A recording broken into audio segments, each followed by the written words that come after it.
มีการเทียนบาทรุ่นนี้แล้วบุแมนมืออาชีพแล้วไปนั่งไปซื้อเฉมื่อยเป็นไรเหือแตกเต็มหลังเลยบุแมนมืออาชีพบานเฮค่ะเราป่า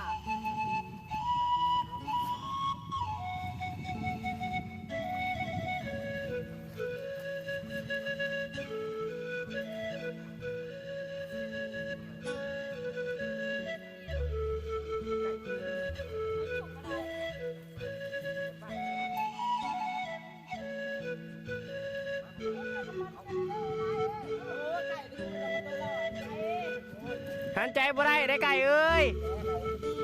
มันบ่ไรหันใจบ่ไรไม่สลามันโอ้ยบานทับกัน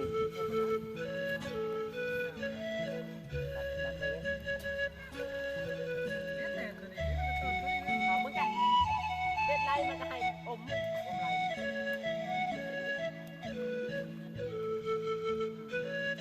ฮะโดยเวียงจันทร์ฮะแล่นยุ่มันนี่ก็แล่นมาตะกี้แช่ให้เด้อมือมันเอาลงตลอดดอกกลุ่มเวียงฮะมันบอกรถเมย์สิขึ้นเท่านั้นเบอร์โทรมันหน่อยปากเช่ก็มี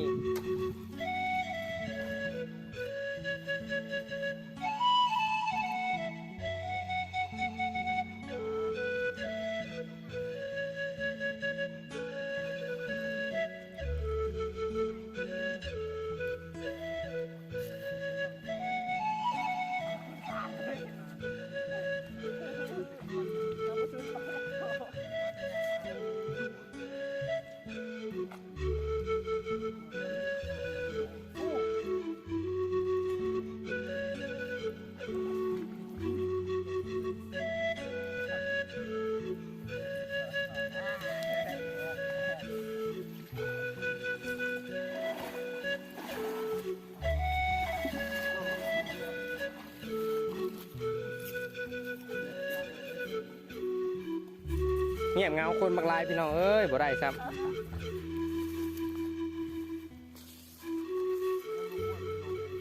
ลงมาไหมความโอ้ยเรื่องกล้องขยันน้ำเป็นยูทูบเบอร์อยู่ตอนนี้ขอเป็นยูทูบเบอร์มือหนึ่งผมมีผู้ติดตามหรอกเอาลงเฉยๆแล้ว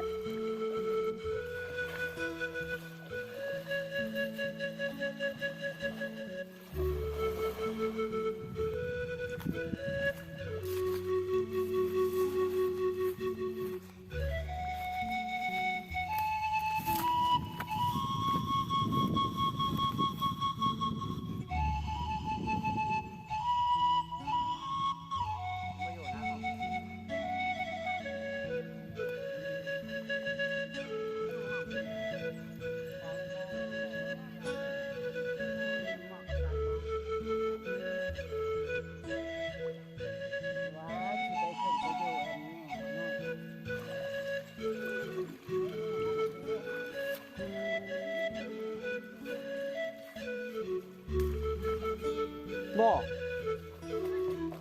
ดีแม่เนี่ยเราว่าเฮาเอิ้นใช่เราแห้งแบบหยิ่งช่ำเราแห้งปบฉับเราคิดว่าเฮาเชื่อมันตึกป่ากู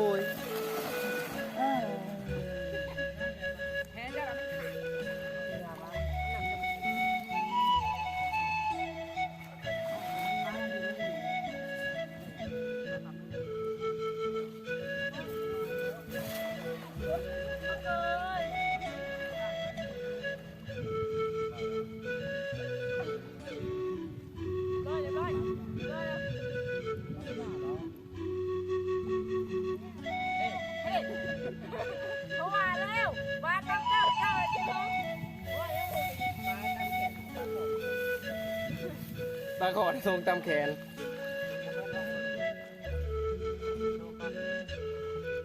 ได้โชว์กล้องหน่อยว่าตัวมาบาทหนึ่ง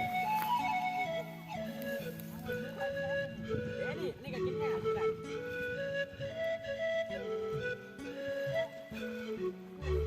น้องไง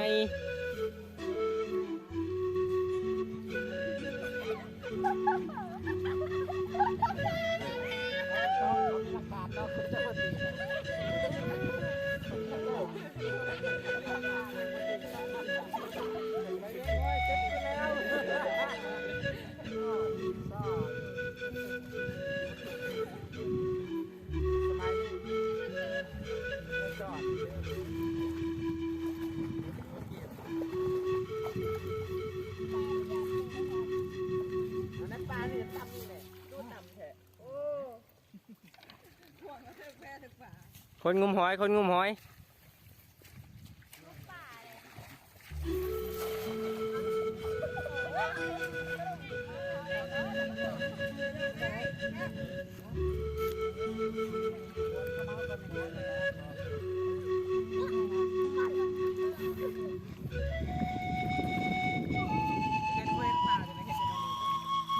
ได้เท่านั้นแหละพี่น้องเอ้ยปลาเบิดมือเบิดเว้นนี่เอาไปนั่นแหละขอบใจพี่น้องเมื่อบ่ได้แล้วเลิกพี่น้องจบคลิปเท่านี้เลยเด้อพี่น้อง เ